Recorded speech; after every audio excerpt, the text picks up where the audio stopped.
This is CHSR 97.9 FM here in Fredericton, New Brunswick, Canada.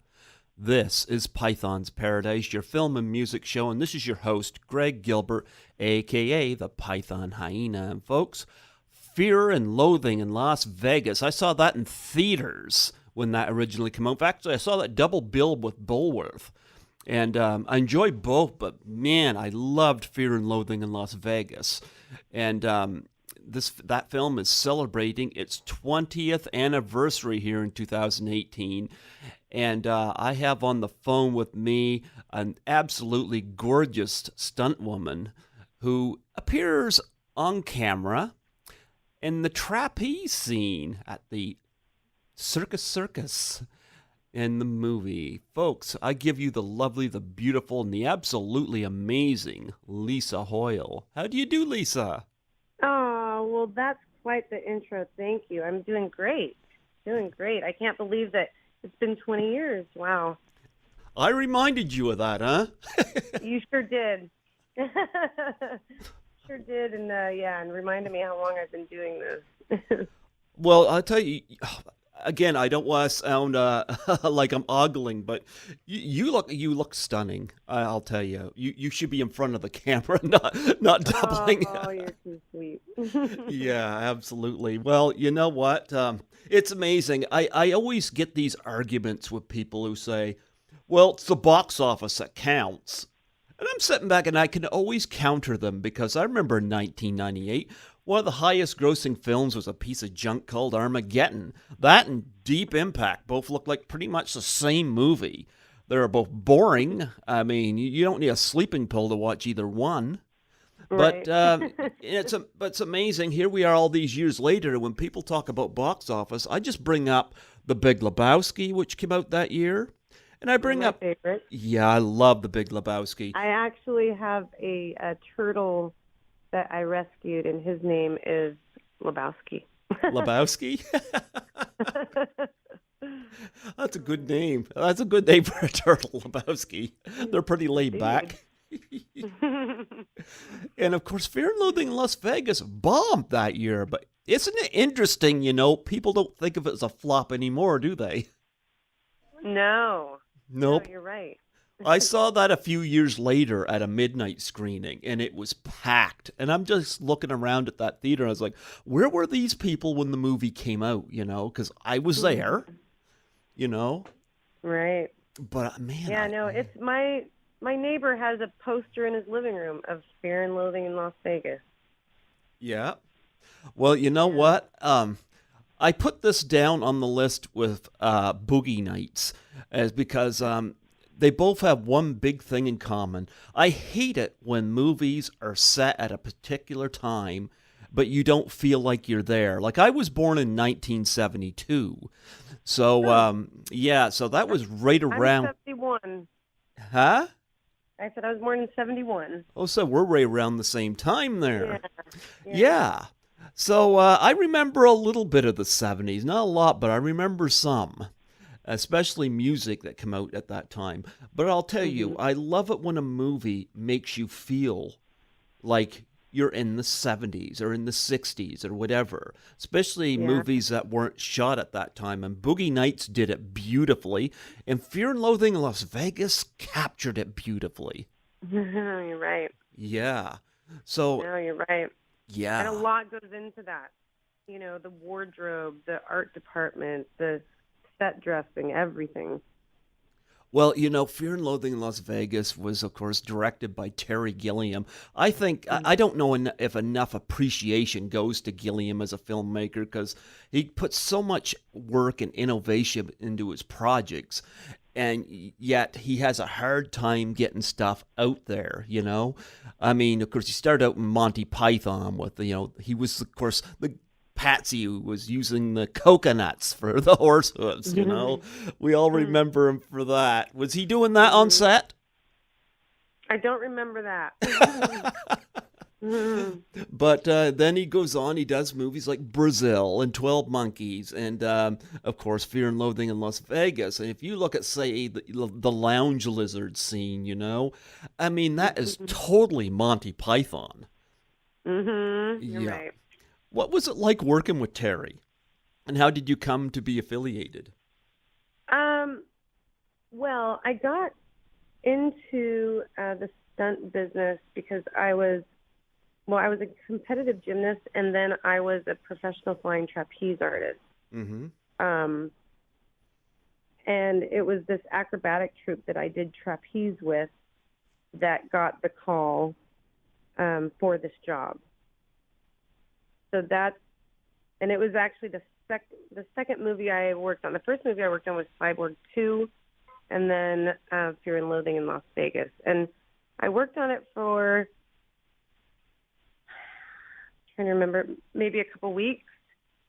And I just remember Terry you can tell that he's doing this because he loves making movies. Mm-hmm. Not doing it for the notoriety or the money.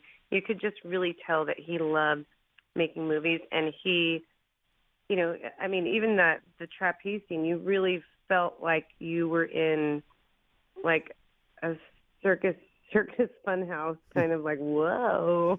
Yeah. The wrong place for the Hunter S. Thompson people to be. Yeah. Yeah. Yeah. And, I mean, I also heard, this is just hearsay, that Johnny Depp went to Las Vegas to live with Hunter so that he could really get in character and experience Hunter's day in, day out. And I think he was planning on like spending 2 weeks with them, and he only lasted like a few days or something like that. I know I mentioned this to you before. Like, this is not the first movie based on Hunter S. Thompson. And of course, Where the Buffalo Roam, which came out in 1980. Of course, I have Bill Murray as Hunter and Rao Duke, whatever they want to call him, and of course Peter Boyle played Dr. Gonzo. And I think the only scene I recognize that both films have in common is the hitchhiker scene. Of course, Tobey Maguire playing that poor hitchhiker that just gets up and runs. No Spider-Man for him. But Right. you hadn't seen Where the Buffalo Roam, huh? No. Yeah. Well, No, I did read Fear and Loathing in Las Vegas, but no, I haven't seen The Buffalo Roam. yeah, I've got Fear and Loathing in Las Vegas, the book home too. I wanted to be able to compare the two, and I liked Where the Buffalo Roam, but I gotta say, Fear and Loathing in Las Vegas, I think really brought me like right inside his head, way better than the other film did. You felt like you were in this just delirious nightmare. Right.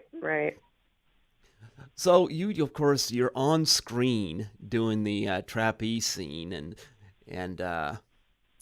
you want to talk about that experience because we see, of course, the supposed pregnant woman and the mallet and the baby shoots out. I think and Johnny Depp going underneath the net and that dog there snapping. Right. I know. Yeah, I loved watching it on the big screen when it was all put together. It all made sense because a lot of times when you're shooting, it's not done in order.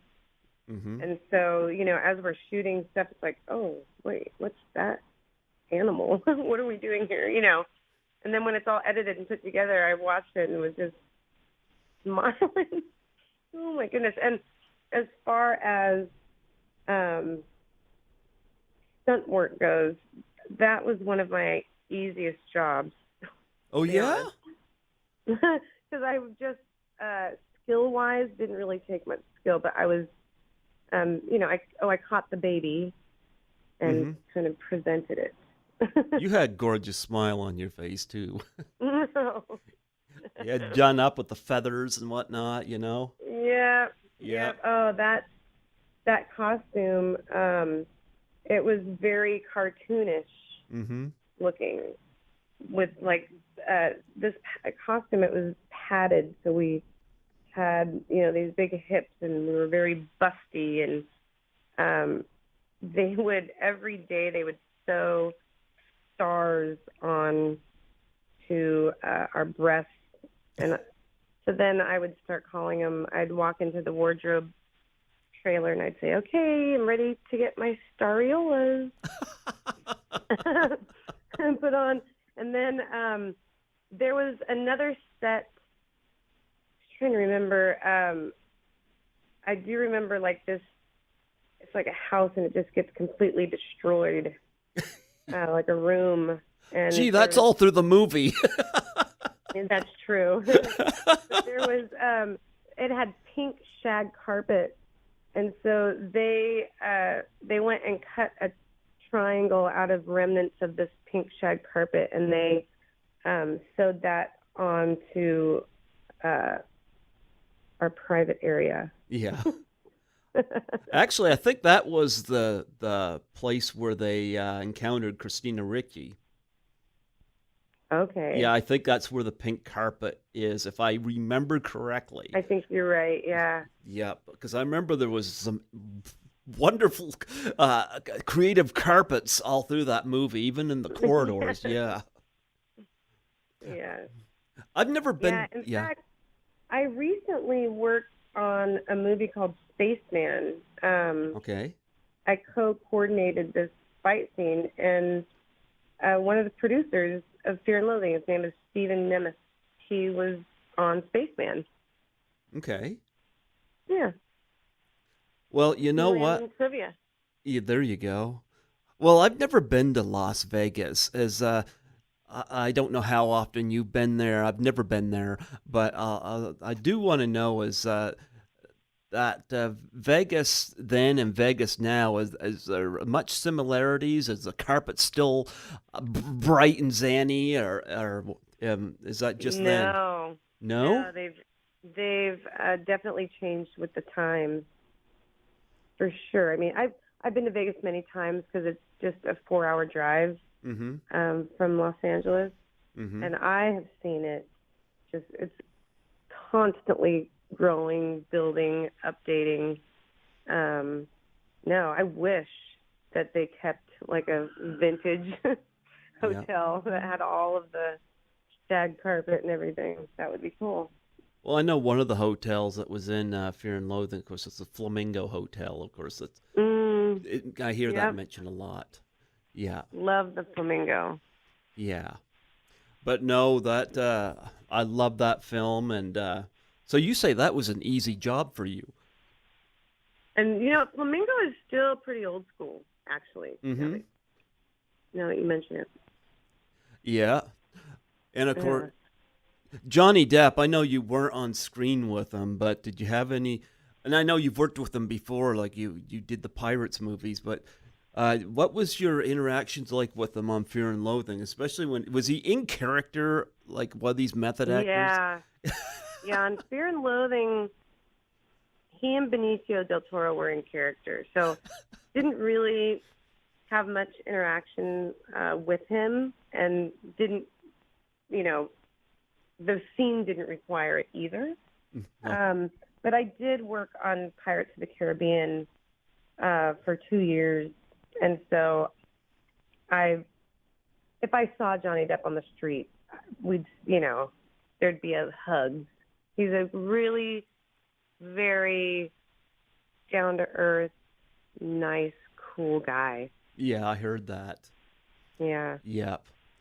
So you weren't one of the women that got to slap him? No, I was your nightly stunt double. So you didn't get to double her there, huh? Yeah. Yeah. I did a lot of sword fighting. There you go. Well, I thought the was it called Circus Circus? I don't remember. It's been a little while. It's called Circus Circus, right? Okay. Yeah, what a bizarre scene in the movie. And I loved it when they showed up and they were on acid or whatnot, or ether, and they're like, if you could only see yourself walking like this, and of course it shows them trying to walk there. Oh, that was great. And of course the orangutan. You remember the orangutan? Yep. I do. Yep, they had the orangutan there, and yeah, that was just a bizarre scene, and of course, it really fit in with where their head was at, and I'm not sure that was the part where they had of course, went into the Debbie Reynolds to see her perform, of course, which didn't show it. Mhm. Yeah, and they got kicked out. That's right. Yeah. Anything else you remember from working on this movie before we move on to your other works? I remember we broke for lunch, and I just happened to be sitting next to one of the producers. I forget his name, and he told me Hunter S. Thompson's ex-wife got the rights to the book in the divorce. Okay. So he wasn't involved, but he contacted the producers, and he wanted to come down and check it out and see if the movie being made. So they flew him down. They put him up at, I'm sure the best hotel in Hollywood, and he never came to set, and they got, I want to say, like a $20,000 or $40,000 bill from the hotel. Whoops. So that I do remember. And then this is just, this could just be a little tip for your listeners, something I learned on this movie, because I worked with a couple of guys in the trapeze scene. They're little people. Mm-hmm. And after a couple weeks working with him, he told me that he was married, and he told me that his wife was my size or maybe taller, like maybe 5'7". Okay. And then he said that he had a son, and I said, "Oh, is your son normal height?" And he said, "You mean average height." So that's something I learned. Average height. Yeah, Yeah. Vern Troyer was in that movie too. Yes. Yeah. Vern was, and then Mark Munoz. Okay. I think it was Mark Munoz. Anyways, yeah. Yeah, but yeah, and of course, remember, Johnny Depp. I don't know what this was all about with the lizard tail strapped to his ass when he woke up in the hotel. I don't know about that. That's funny. I always get a big laugh. It's like, okay, what happened? Yeah. But Hunter S. Thompson, actually, you see him make a cameo in the movie where Johnny Depp is. I think it might be the scene with Lyle Levitt. I haven't watched the movie in a while, but it's where all these faces are coming at him, and he sees Hunter S. Thompson sitting at one of the tables, and they kind of look at each other. Uh-huh. Yep, that's kind of a funny moment. That is funny. Yeah. Did you meet? Yeah, and what's that? I was gonna say, did you meet Hunter? No. 'Cause when I worked on it, that's when he came down, but he didn't come to set. So he obviously, after that, went to set because he worked on it. But no, I didn't meet him. I worked with Lyle Levitt on, or is it Lovett? Lyle Levitt. Okay, whatever. I worked with him on another movie, and it's funny. We were in Las Vegas, and we were in a van driving back to the hotel, and it was around Christmas, and he started singing Christmas carols. And then he stopped, and I'm like, "Can you please continue?" And so he sang the whole way. Why didn't you sing? I think I joined in. Yeah. Well, I love this movie, and I'm glad it's finding an audience now. It's too bad it didn't have an audience then, but you know what? It's like I said, I always argue with these people that say it's what movies make at the box office that counts. Well, sometimes marketing plays into that, and people go to stuff because they feel, sure. Yeah. And Fear and Loathing, like I'm one of these people that loves to check out more of the indie type movies or movies that aren't advertised so much, because they're usually the ones that challenge me more. And Fear and Loathing was one that I saw, and I loved it, and I'm glad that it's now picking up an audience, and Yeah. it's become a midnight movie too, which is quite awesome too. So, What but does that mean? well, midnight movie, kind of like what the Rocky Horror Picture Show had started way back. Gotcha. Yeah, people will come and they'll dress up and whatnot, and I Mhm. like the midnight crowd because I find you get the most devoted fans show up to those. They're the ones Yeah. that know all the Right? lines. Oh yeah, Mm. they're the ones Yeah. that react. They're fun, I think. Yeah. See, I like the movies that get me like that are like Waiting for Gussman and Best in Show, and Did you see A Mighty I love. Wind? I haven't seen A Mighty You Wind. gotta see it. It's from the same I know people. I've got to see it. Oh, it's funny. You've got Eugene That's Levy and awesome. Catherine O'Hara are to die for in it. Okay. Yeah. That's next. They're hilarious in it. Yep. Mhm. Yeah, A Mighty Wind was great. That was again one of those movies I went to. I had no expectations of, and it was just fantastic. Yep. And I love it because like they don't have a script. They kind of have an outline, and then it's just improv.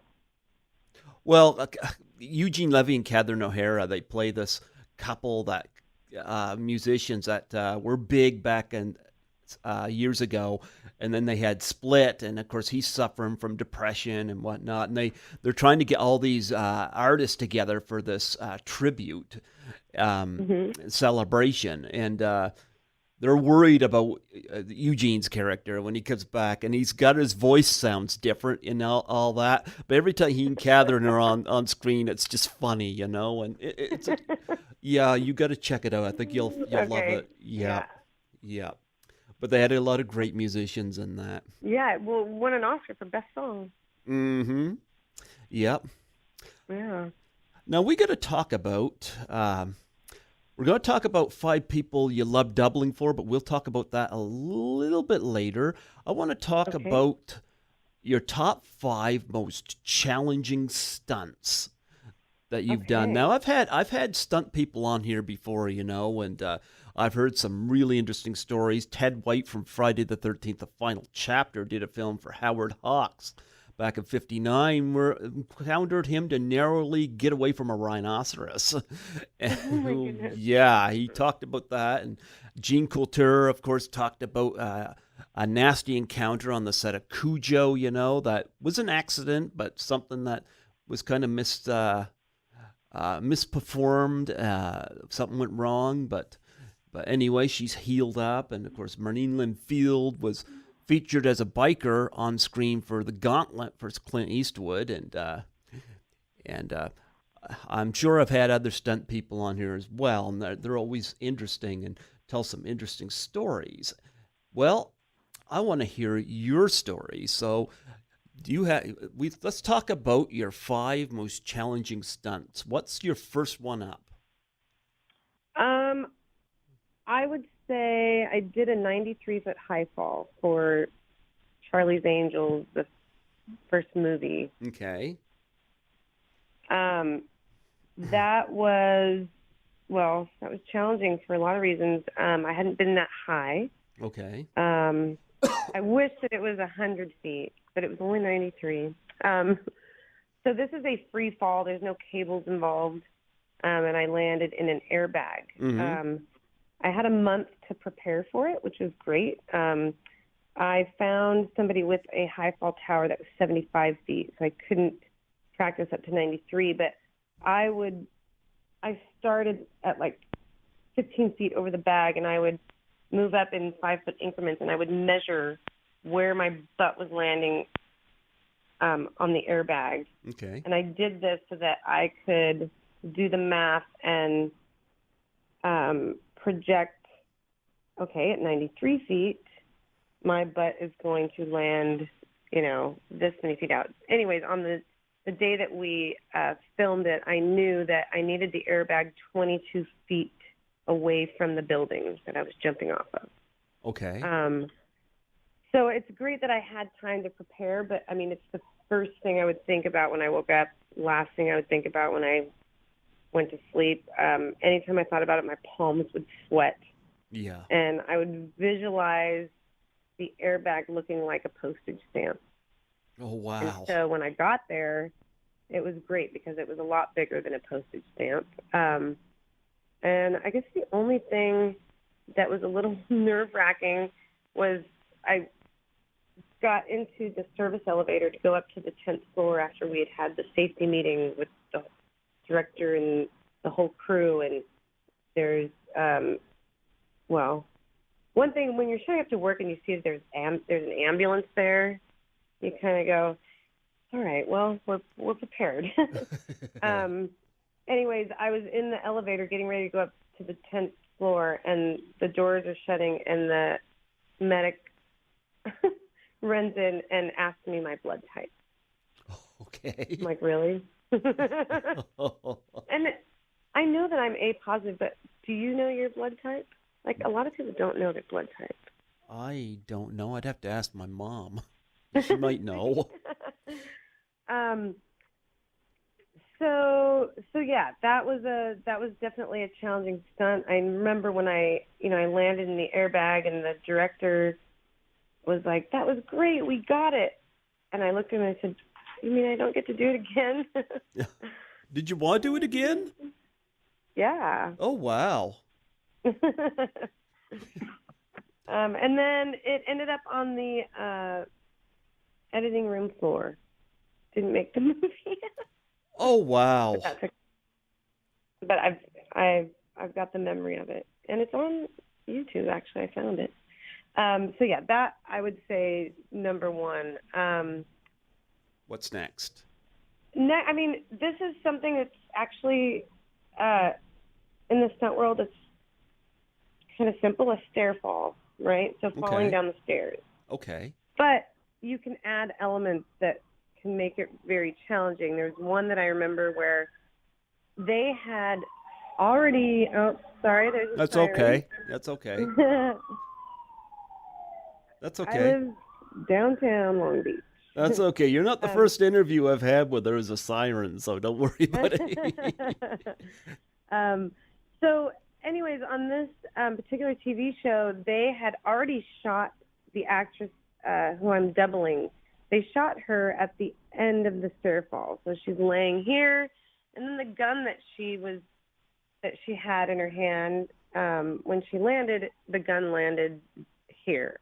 Mm-hmm. So then the director says to me, like, okay, you're going to start here doing your stair fall, blah, blah, blah, blah, blah. And then you need your body to land over here in this position. And then we need the gun to land right here. So I'm not thinking about my fall down the stairs. That's going to happen. I'm more worried about, like, oh, I need to get the gun in just the right place. And that's not easy to do when you're, going ass over tea kettle. Yeah. So that, and then I actually have one more stair fall. This is the only time where before my stunt, I wanted to be like, where's my shot of tequila? Because this stair fall, the director and the stunt coordinator and I are at the top of the stairs. We're getting ready to block out the shot. Mm-hmm. And the director says, okay, I want her to be like a redwood tree that's just been chopped down. So that means I had to fall face first without bending my legs. Okay. And they tagged my ankle, which means it had like a strap or cable attached to it so that when I hit, I stuck. I wasn't going to slide down the stairs. Okay. We tried to make it so that my head landed in between stairs, not on like the edge of a stair. Okay.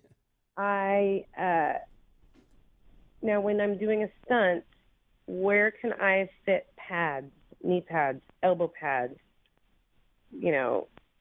kidney pads, anything?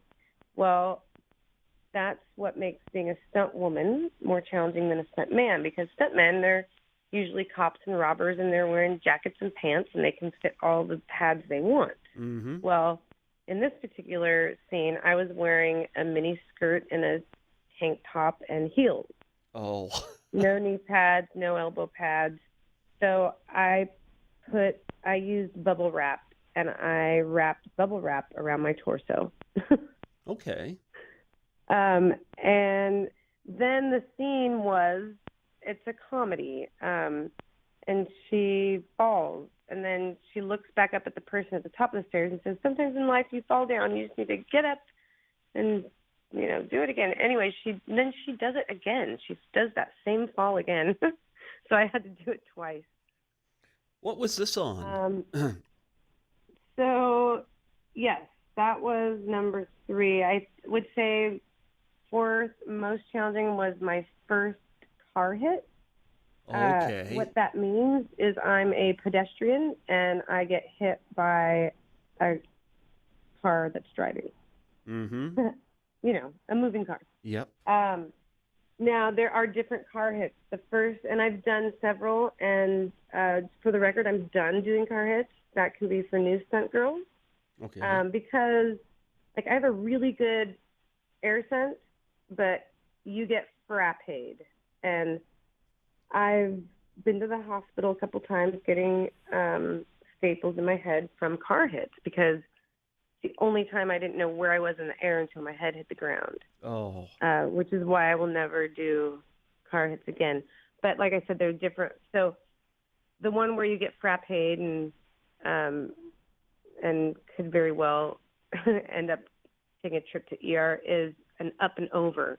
So the car hits you, and it continues to go through you, and you go up and over the entire car.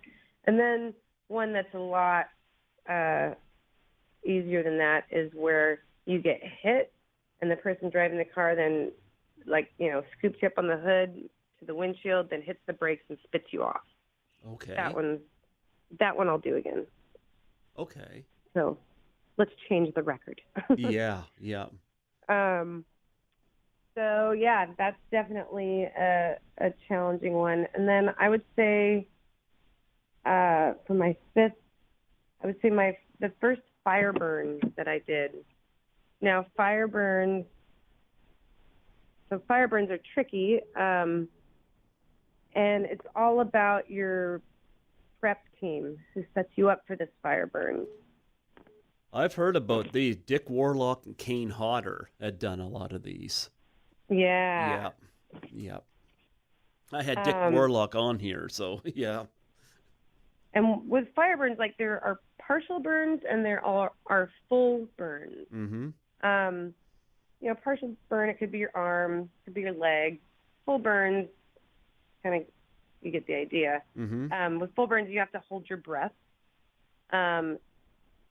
You need to make sure that you move in such a way that the flames are not burning you; they're going away from you. So it's how you move your arms. It's how, anyways. So I would say fire burn is definitely a challenging one. Yeah.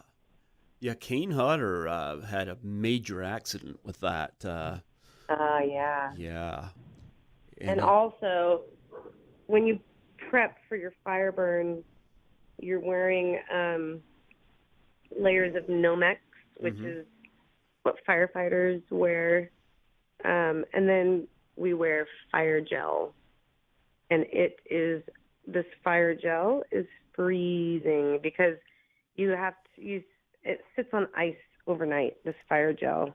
Yeah. That your clothing's been soaked in the fire gel, and that is sitting on ice overnight. Anyways, when you put your wardrobe, your Nomex, everything on, and the fire gel, you are freezing that you're like, set me on fire.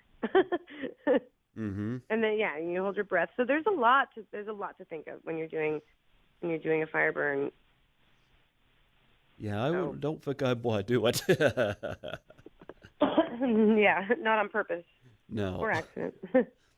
Wow, that and you got quite an assortment of skills you've done on screen. Oh yeah, for sure. Yeah. Well, let's talk about the people you've doubled for, and I've looked over your uh, Internet Movie Database, and I was like, wow. And I was writing stuff down. I thought, I'm going to go better on this. And I thought I'd ask you about your experience, about your Sure. top five favorite people, or I don't know you want to say favorite, but people you loved doubling for, and talk about why and the experience of doubling for these people. So, what are your top five? Okay. Yeah. Um, let's see. Christina Applegate. I love Um, Christina Applegate. Does she have the oh, most gorgeous eyes or what? oh, yes, she does, and she's very loyal. Mm-hmm. To like she would request me, um, and I'm loyal Hoyle. Mm-hmm. That's what Yep. my friends call me. Anyway, she's very loyal, and she's very uh, like touchy feely. Like she'd come up and like hold your hand or give you a hug. Mm-hmm. She's just a doll. Um, and then Julie Benz. I've been doubling Julie Benz. I started doubling her on Buffy the Vampire Slayer, Okay. and then uh, Angel was a spinoff of that. And she's someone else who always requests me. We're actually friends. She, another one. She's just a sweetheart. Yeah. um, and then Keira Knightley. Okay.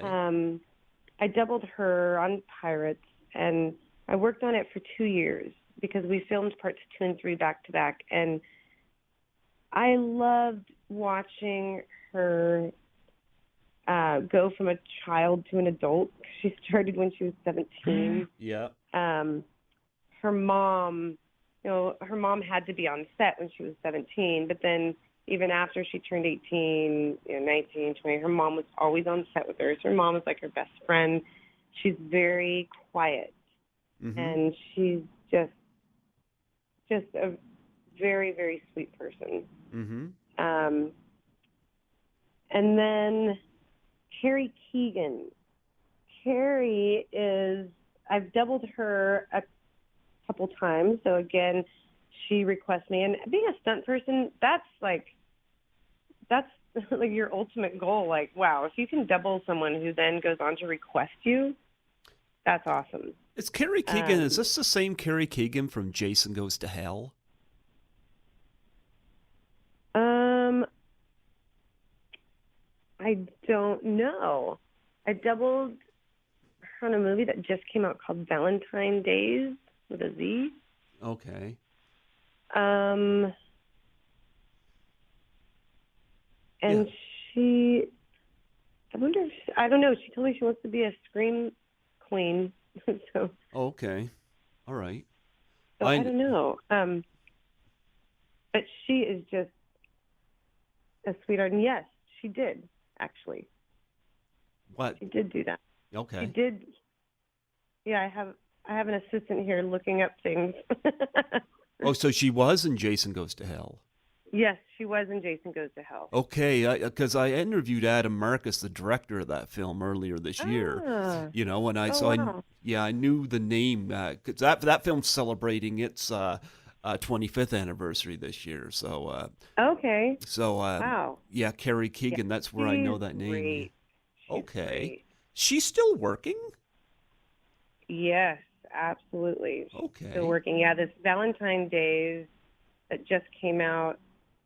I know there's zombies involved. Oh, well, there's zombies and everything now, isn't there? I know. Hey, I worked on Zombieland. I I doubled know, Emma my biggest Stone. crush. I uh, have a big crush on Emma Stone ever since Superbad. um, and then, so the last actress who I absolutely loved doubling is Goldie Hawn. Oh yeah, I've been a fan of hers for I'd say since the 70s. Private Benjamin. Yeah, and Foul Play and Uh-huh. Goldie Hawn. I went and saw you doubled for her in the movie she did recently, didn't you? Snatch. Yes. Snatched. You know what? I went to see that just because Goldie was in it. And I liked the Oh, movie. A lot of people didn't like it. I did like it. I mean, I thought it was really entertaining. yep. I mean, it wasn't like, a storyline, an amazing, enthralling movie. No, it was really entertaining, and I thought there was some great writing. I did too, but it was just so nice to see Goldie. That was the reason I Oh, went. It's because I grew up watching Goldie Hawn. I know, I know. Now Yeah. she is just absolutely lovely. And after when we were in Hawaii, Mm-hmm. for 3 months, Yep. and then came back from Hawaii. Sorry, Mm-hmm. siren break. Oh, don't worry about when I interviewed Tammy Stronach from the Never Ending Story. There was sirens in the background there, and she was in New York. So don't worry about it. Hey, at least there's not gunfire. Thank goodness. Yeah. So I got back from Hawaii, and I got in the mail a pink crystal heart, almost like a paperweight kind of. And I had talked with Goldie, and I had mentioned, talked to her about an accident I had like 8 years ago where I almost died. Oh, And the doctor said that 1 in 1,000,000 would have a full recovery, which I did. thank And so goodness. Goldie sent me this heart, and engraved on it, it says, "Yes, Lisa, you are a miracle. Love, Goldie." Oh, nice. I know. Isn't it interesting she's married to Kurt Russell? Do they not do that? I know. I'm waiting for them to do Escape from Prison. You know, they have Kurt Russell as Snake Plissken. He goes in, but he can't make it out, and then they send Private Benjamin in. I like that. I You know think. what? Oh, What's that? What was you gonna say? I was just going to say I can definitely see a difference with, like Goldie Hawn. I also doubled Jane Fonda. Oh, I And love Jane. Yeah. when I doubled Jane Fonda, I said, "Can we take a picture together?" And I had my digital camera probably, and she said, "Well, let's get the set photographer." And so she went and got the set photographer, and the photographer took a picture. And then like a week later, I got an 8x10 in the mail from Jane Oh, wow. saying, "To the best stunt doubler." Yeah, anyways, there's definitely, you can see like the old school, actors, and, then skip ahead however many years. And it's just different.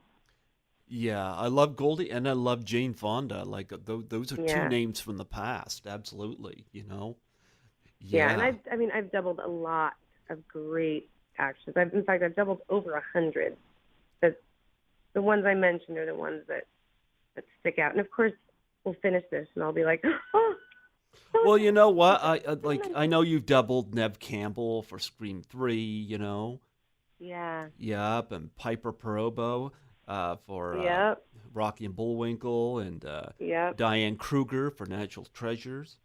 Yeah. And then I doubled her on The Bridge.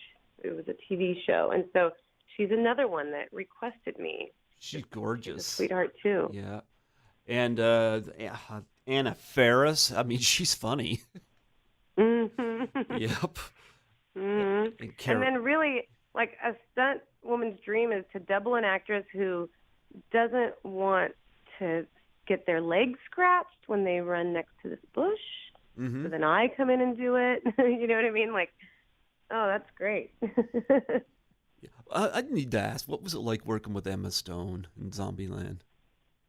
Oh, she was great. There's a lot of times where I don't see or interact with the actress that I'm doubling because sometimes there's 2 units, Mm-hmm. and the actress is working on the first unit, and I'm working on the second unit. So we didn't interact much. Sometimes you'll see each other in the hair and makeup trailer, or it's funny when you first see an actress that you're doubling on set, and all of a sudden you look at each other and you're both wearing the exact same thing and wearing a wig that looks just like her. It's just always, you're like, oh, hi, I'm your double. Yeah. Going back to Christina Applegate, I've been a fan of hers since Married with Children, I mean, she is so funny, but when I was looking at your reel, I loved Anchorman, and I loved her in it, but I guess you were the one that got thrown over the desk when she... Yes, and if you pause it, you can see my face. Well, you know what? I think that scene is number one. I talked about her eyes. She is gorgeous when she's angry, when she just flares up at Will Ferrell, starts beating him with that. Right.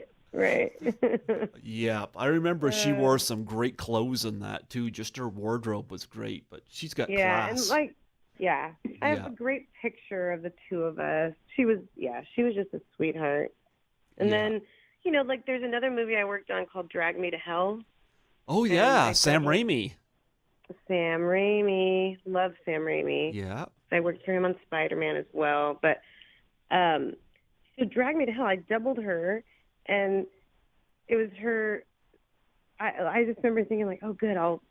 Once you double someone, then you want to kind of keep an eye on what they have going on. If they have something coming up, then you can call or contact the stunt coordinator and say, hey, I was her double on this, blah, blah.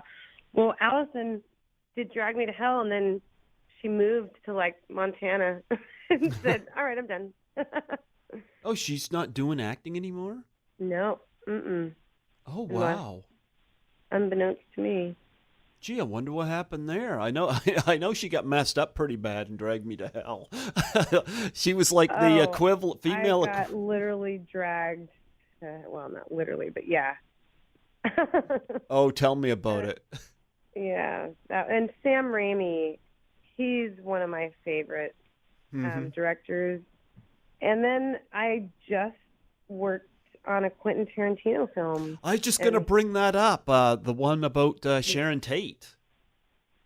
Yeah, it's called Once Upon a Time in Hollywood. Mm-hmm.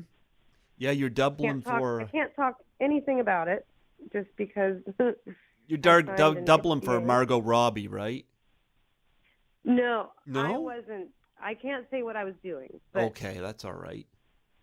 Yes. Can you tell me what Quentin's like? I love Quentin. Okay. He is when he's at work making movies, what I witness, he's like a little kid in a candy store. There you go. I mean, I can only imagine, he writes it, and then watching it come to life. Yeah. It's got to be a pretty great feeling, and he loves stunt people. Mm-hmm. There's a stunt woman named Zoe Bell. Oh, I love her. Kill Bill. Yeah. Right?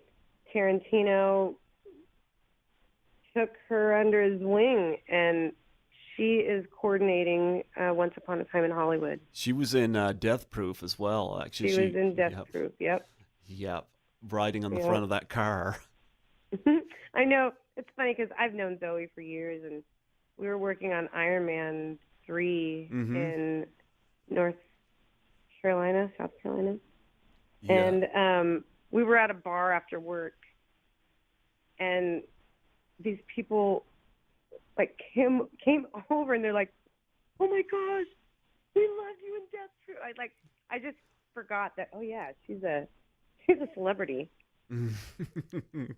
I loved the personality she had in Death Proof, especially when she goes up over the hood of the car and they think she's dead, and then she pops up, "I'm all right." She is awesome. And of course, let's not forget Kurt Russell squealing like a little girl. Right? Oh, that is so funny. You get the feeling they just had fun making it, and Kurt Russell didn't mind making himself look like that. Yeah. Yeah. I was going to ask too. Yeah, Zoe. Yeah. Zoe is from New Zealand. Okay. They're so funny. Oh, she's pretty awesome. Yeah. Yes. I was going to ask you, do you have any charities or web pages you would like to plug on here? Stuntwomen.com. Stuntwomen.com. Okay.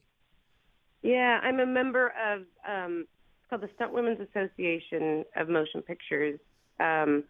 We are an elite group of stunt women. There are probably 25 of us in the group. You have to be voted in. There's prerequisites, kind of the cream of the crop, so to speak. Oh, okay. I need to check that out, see how many I've interviewed, because I've interviewed, at least at the top of my head, 3 stunt women, including yourself, that I know of, off the top of my head. Yep. So, Nice. yeah. Well, you know what? It was so fantastic and awesome having you come on here. I thank you so much for getting back to me because, I wanted to highlight some of the anniversary films. And like I said, Fear and Loathing in Las Vegas, saw it in theaters when it first came out. And I've got it. I must have 2 or 3 different versions of it on Blu-ray, including one that's got a commentary track that features Hunter S. Thompson. Nice. It's pretty funny, but I feel bad that he went the way he did, but Yeah, yep. I know. And yeah, feel free to follow me on Instagram. It's Chick Stunts. Sure. Do you mind if I throw an ad out to you on Facebook? Not at all. Okay. Yeah, I'm on Facebook as well. Sure. Lisa Hoyle on Facebook. Yeah. I find Facebook is a great way to reach out for these interviews and whatnot, so. Yeah. Yep. Unlike when I was in high school where we didn't have these social media connections, makes it. Yeah. Boy, time is passing, technology changing so fast. No, that's so true. I know. When I was into high school, we still had typewriters. I took typewriting class. So I failed it. Brown fox jumps over the lazy dog. There you Remember go. that? Yep. Yeah, had every letter in the alphabet in it. Yep. Yeah, Yeah. no, kids today, I just was helping my friend had a garage sale last weekend, and she told her 8-year-old daughter, hey, can you take this rag and go wipe off the top of the VCR? And she looked at us and said, what is a VCR? I don't know. Typewriters? Nope. My parents still have 8 tracks. I love it. There you go. Yep. Yep. And I just wanted to say that I love your passion for film. Mm-hmm. And Thank you. that's why I do what I do. That's why some people do what they do for people like you, Mm-hmm. because you're passionate. So thank you, and keep it going. I will, and I'll stay in touch with you, and I would, I'll send this out to you when it's ready. Like I said, I need your infinite patience because I don't know when it's going to come out yet. But It's okay.